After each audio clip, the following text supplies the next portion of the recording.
Vamos ficar sabendo o que vai acontecer no capítulo desta quarta-feira, 18 de janeiro, da novela O Rei do Gado. Mas antes eu peço que você se inscreva no canal, ative o sininho para receber as notificações e deixe o seu like. A falsa Marieta, conversando com Jeremias, diz que ela acha que Bruno possa ter deixado o amor da vida dele lá na Itália. Jeremias não acredita nisso, por Bruno estar no meio da guerra. Ela diz que aconteceu com tantos, não é o que a música fala? Jeremias diz que pode ter acontecido como a música fala, mas não com o tio dela, Bruno, não com ele. Rafaela liga o som para eles escutarem a música. Ela senta ao lado de Jeremias e eles ficam escutando uma música italiana.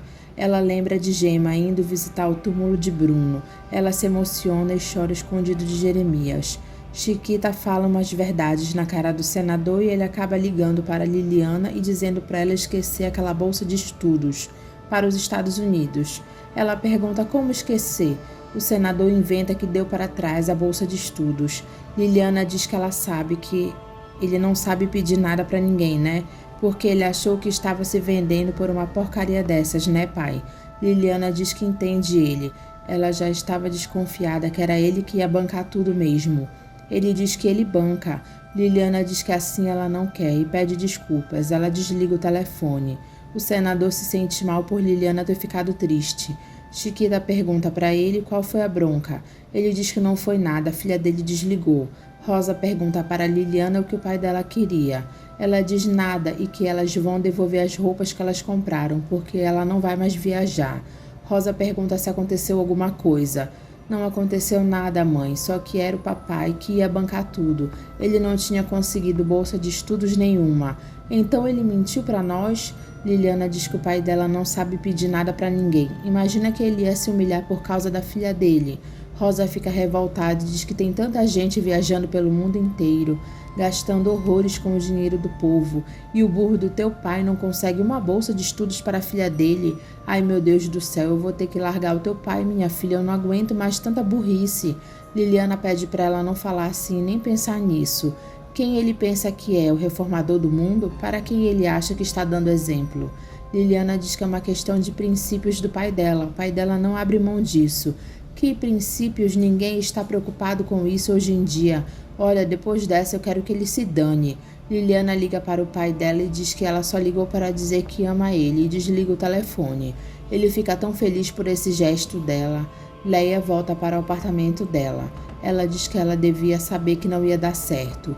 Marcos confessa para Lia que ele mandou a mãe deles se mandar, porque foi uma grande burrice deles pedir para o pai deles trazer a mãe deles de volta para lá. Lia pergunta por que ele está dizendo isso, porque o cara veio atrás dela aqui e ela foi se encontrar com ele como se nada tivesse acontecido. Lia diz que ela já desconfiava disso. Pois então, Lia, a gente vai ter que dar um jeito de sair dessa e não ligar mais para nada nessa vida. Quer dizer que não tem mais jeito mesmo. Marcos diz não. A não ser que ele mate o desgraçado. Lia manda ele parar com isso. Verdade, Lia, me deu vontade quando eu vi a nossa mãe entrando no motel com aquele cara. Sabe o que faltou naquela hora? Uma arma na minha mão. Lia pede para ele ficar calmo, porque eles fizeram a parte deles. E além do mais, se a mãe deles quisesse mesmo se reconciliar com o pai deles, ela não teria ido atrás daquele sujeitinho. Marcos diz que eles foram burros demais, né?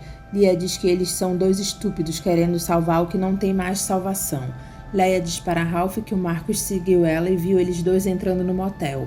Eu não disse que é um pentelho aquele imbecil do teu filho? Leia diz que o filho dela não é nenhum imbecil, mas é metido a valente. Se não fosse por você, eu já tinha dado uma surra nele. Leia diz para ele nem tentar. Ralph pergunta por quê? Porque você não conhece o meu filho, Ralph. Deixa isso pra lá, vamos fazer de conta que eu estou morrendo de medo dele. Vamos deixar os meus filhos pra lá. Agora, porque eles sabem que não tem mais jeito. Ele diz, ótimo, então vamos falar de negócios. Eu tenho um comprador para o iate. Orestes ganha mais de $100.000 e ele fica feliz. Suzane briga com o marido porque ele estava no telefone em vez de almoçar com ela. Ele diz, meu bem, eu ganhei mais de $100.000 só naquela chamada. E ficou todo mundo olhando de lado para você no maior deboche.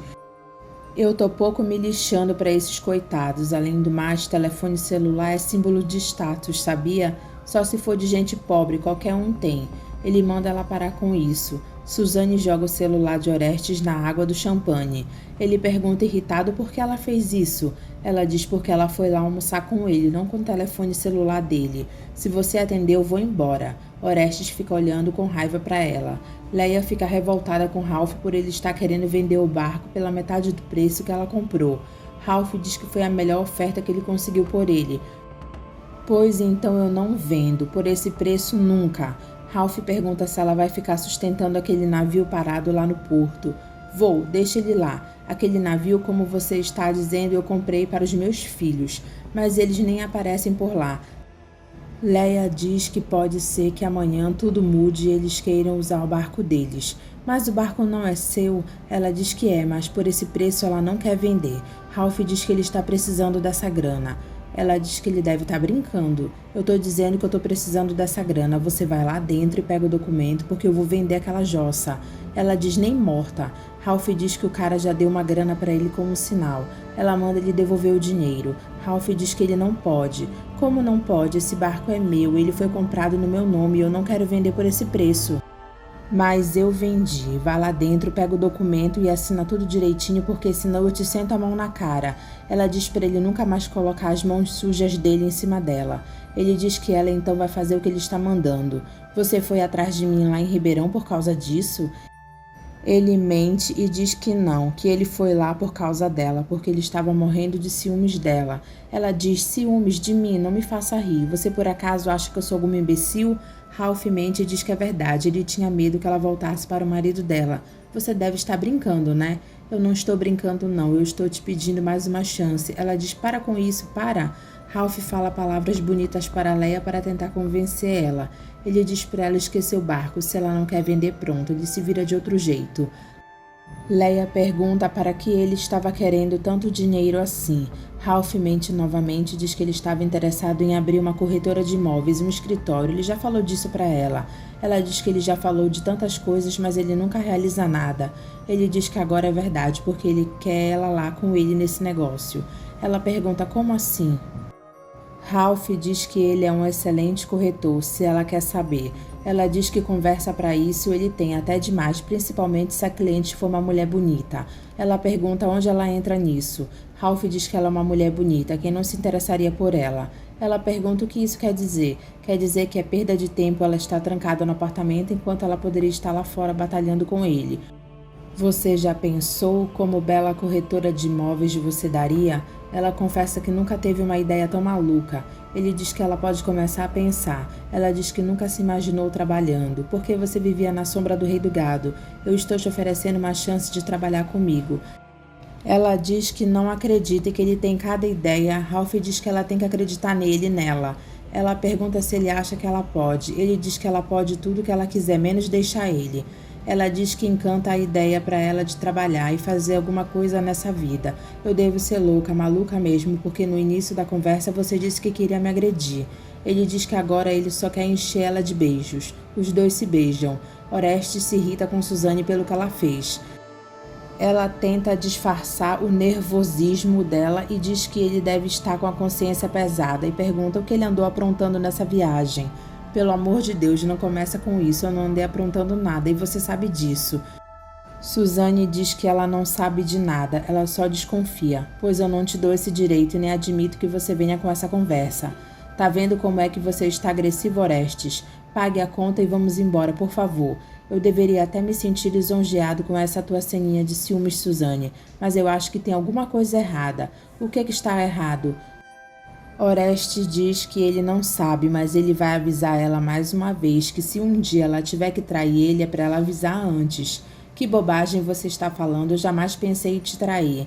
Orestes diz, tá bom, mas se tiver que pensar, me avise. Leia cai na conversa de Ralph e diz para ele procurar a mansão para eles começarem o negócio deles. Ele diz que está começando a gostar da sócia dele. Ela diz que quer acreditar nele. Ralph diz que eles vão dar um duro danado e ele quer ela com ele o tempo todo. Judith encontra uma maleta escondida debaixo da cama de Jeremias.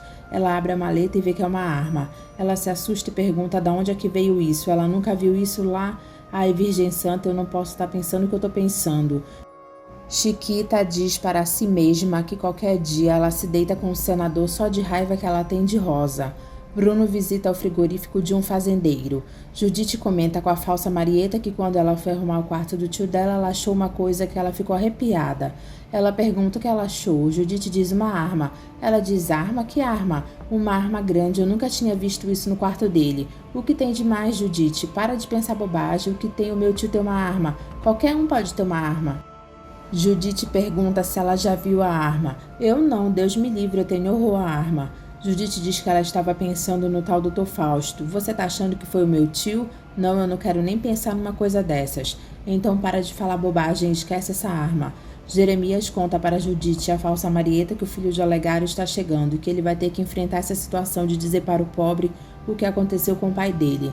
Lia oferece para Liliana passar uns dias no apartamento deles que fica no Rio de Janeiro. Liliana aceita ficar no apartamento deles.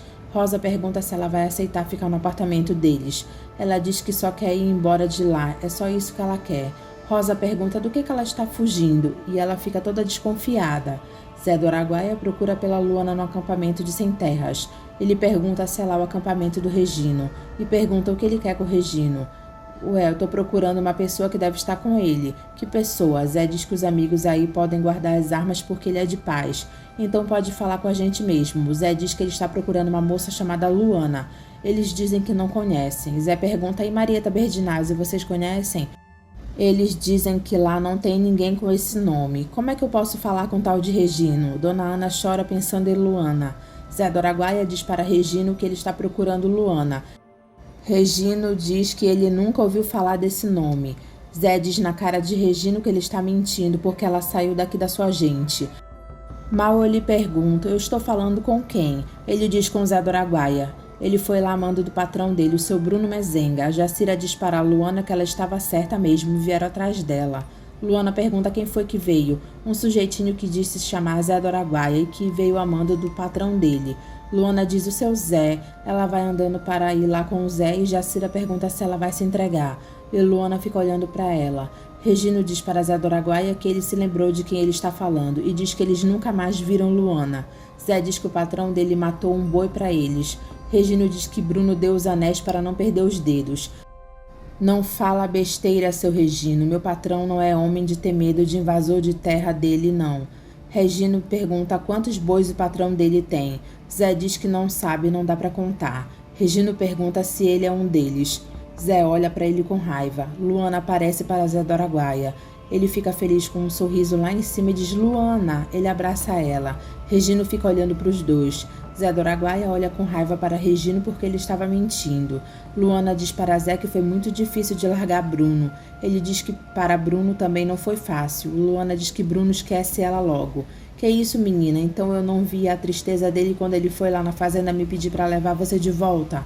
Luana diz que ele perdeu a viagem. Não me faça isso, Luana. Ela diz que o nome dela é Marieta. Zé diz que ela é tão rica que ela ia ter dinheiro para comprar terra para distribuir para esse povo todo que está lá fora. Ela não concorda em ir embora. Zé do Araguaia procura Bruno e diz que ele achou a Luana. Bruno pergunta cadê ela. Ela ficou lá, não quis vir não, patrão. Bruno pergunta se ele falou com ela. Zé diz que ele pelejou muito para ela vir com ele, mas ela não quis. Bruno pergunta e o tal Regino. Zé diz que esse é o pior, ficou vigiando ele o tempo todo, junto com os comandados dele. Bruno pergunta se ele falou para a Luana da herança. Falei, mas ela nem ligou, ela não deu muita importância para essa tal de herança. Patrão, me desculpe, mas não deu em nada. Bruno diz que ele mesmo vai ter que ir lá falar com ela. Zé diz que se ele conseguir chegar perto dela, Bruno pergunta por que ele está dizendo isso. Porque ela falou que não quer mais lhe ver, patrão. Bruno fica triste e diz que ele não acredita nisso. E Zé diz que se ele for lá atrás dela, ela some no mundo. Luana conta para a professora do acampamento de Regino que ela está grávida de Bruno. Ela pergunta se o certo não seria ele saber disso. Luana diz que Bruno vai odiar ela mais ainda.